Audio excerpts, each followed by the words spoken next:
Most producers either hate branding, feel that they don't have time for it, or they just get overwhelmed by the thought of it. If this is you, you're not alone. There's a simpler way to go about branding, and I call it the John Summit approach. Let me give you some context. John Summit blew up in 2020 with his song Deep End, and his success story is often portrayed as pure dedication to music, which is something as producers we'd all love to be able to just focus on. But the truth is, John's rise wasn't purely about making great music. Once he hit the spotlight, he leaned into something else which fueled his ongoing success, and that was his branding. Now, when we think of branding, you probably hear all the common things we get told all the time, like make loads of reels, post loads of carousels, reply to comments, reply to DMs, all those kind of social media tips. And it's overwhelming, right? That's alongside all the other stuff we have to do with music. Mix the song, master the song, network, all that kind of stuff. No wonder most producers dread branding and promotion. There's just so much to do, but what if we could just slice through the noise and only focus on two main elements? For that, we need to go back to John Summit. What makes John Summit stand out isn't just his music, it's his personality. When we think of John Summit, we think of someone who's fun,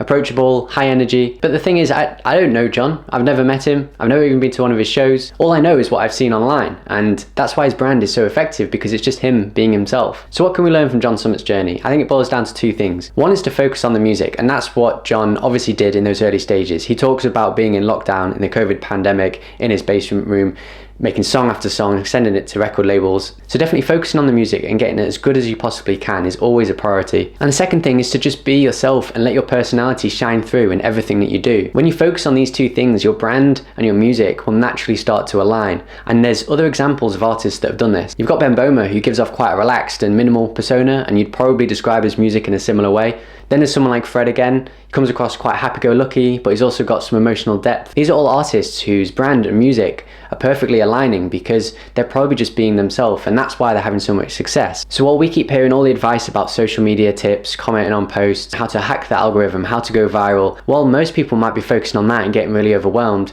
we can slice through that and just focus on getting our personality across to our fans and our audience, because that's where the true connection is between the artist and the people listening to their music. So the big question is, how do you go about doing this? I'd start by asking yourself these three questions. What do you enjoy doing in your spare time? How do you think other people would describe you? And what vibe are you trying to create with your music? So I'm going to break this down for you with my own answers. Question one, what do you enjoy doing? Well, I've always loved skateboarding. I love travel. I love especially going to the Mediterranean. I love photography. So I try to weave these into my branding where I can. I recently had a brand photo shoot, and you can see that I am wearing skate brand clothing because that's what I like to wear. And I brought some of the kind of Mediterranean style color themes into there too, alongside some of my music artwork that I make. Question two, I've been told I'm quite friendly, down to earth, easy to talk to.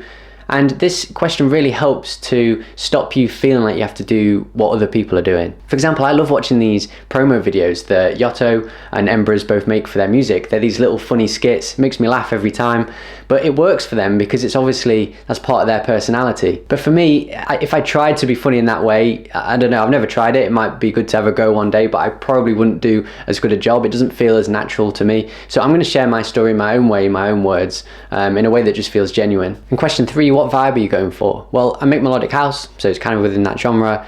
I've always wanted to make quite warm and uplifting, optimistic style music, but also with some emotional depth. This question helps keep you focused when you're making your music and also promoting it. So I might be trying to create a bit of a warm, optimistic type vibe with the melodies or sound design when I'm making the song, and then when I'm promoting it, again, bringing those sort of colors that will complement that. And it just means that your brand is going to complement your music and vice versa. So yes, understanding how social media works is really important, but I don't feel like it's the key to long-lasting success. To truly connect with your audience, start by asking yourself those three questions and then figure out how you can showcase who you really are. When you're genuine, your audience will feel that and they'll connect with you in a way that lasts. Remember, John Summit went viral, but his success came because the audience that found him were able to relate and connect with him. Thank you so much for watching, and I'll see you on my next video.